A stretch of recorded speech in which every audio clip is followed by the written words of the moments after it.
everyone, my name is Fang Yang. Today I'm going to have a presentation on negotiation plan with Japanese. It provides some insight into the subtle cultural differences found in Japanese business culture today. Then it demonstrates the knowledge required for the successful negotiation. This is presentation's for main content. Japan is currently the third largest economy in the world. In 2016, the Department of the Foreign Affairs and Trade reported that Japan was Australia's second largest trading partner. Therefore, it is wise to comprehend and account for the cultural differences that could affect the process of the cross-cultural negotiation. Before we get started on the specific negotiation plan, we need to have a knowledge on Japan.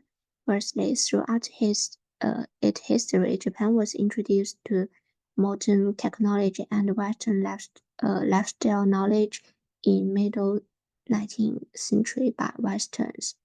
As a result, the Japanese have developed the habit of incorporating beneficial aspects of their culture into their own custom and modifying them for Japanese use. Moreover, the most significant development in Japanese religion's history is sacredism.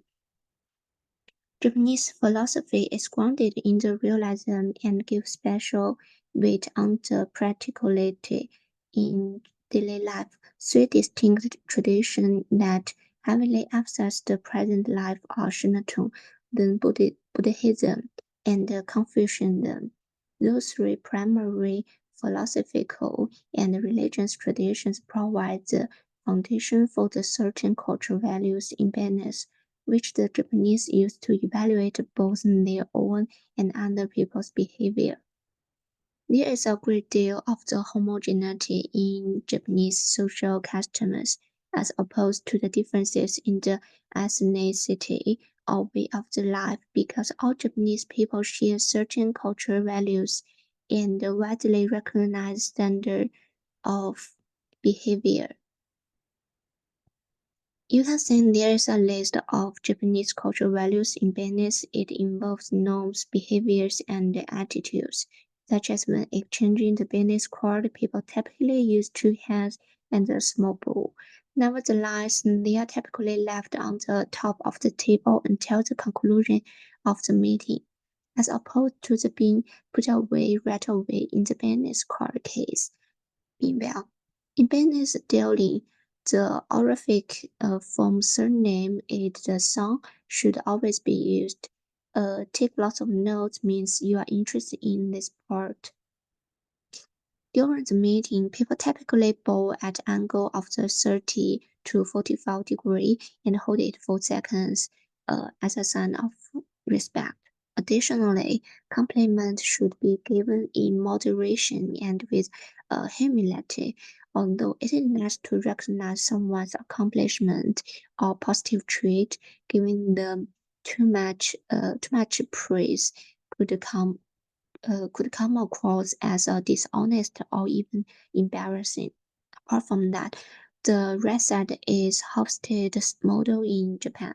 First, Japan has a high power distance dimension means highly hierarchical.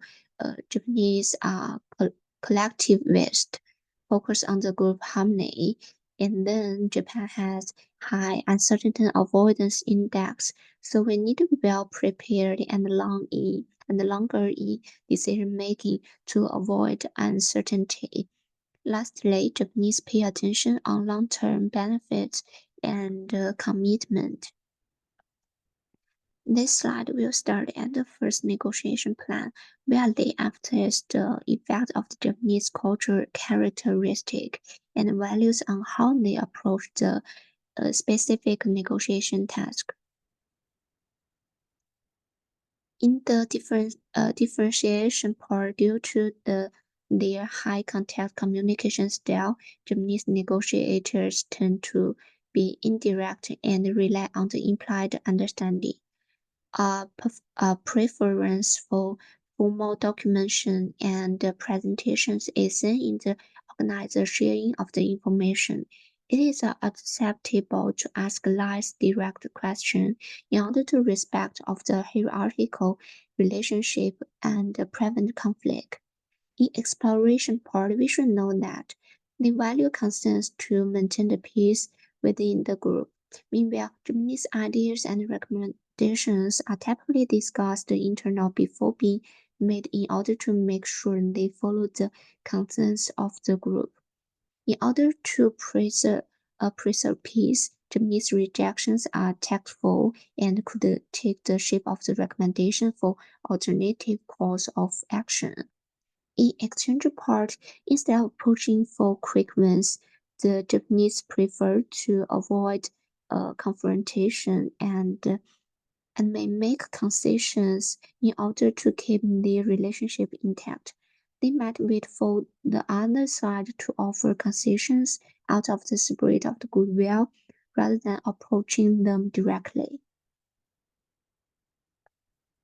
Next is second negotiation plan. Talk about the way of how Japanese might negotiate. What should we now do to help manage the process more effectively? In differentiation part, prior to the negotiation, clearly define the negotiation goals and scope. Present problem in a way that stay away from directly conflict and honors to Japanese culture's need for harmony. Read between the lines and listen intensely because Japanese people sometimes communicate indirectly. In exploration part, we should approach the process of reaching a consensus with patience and an open mind.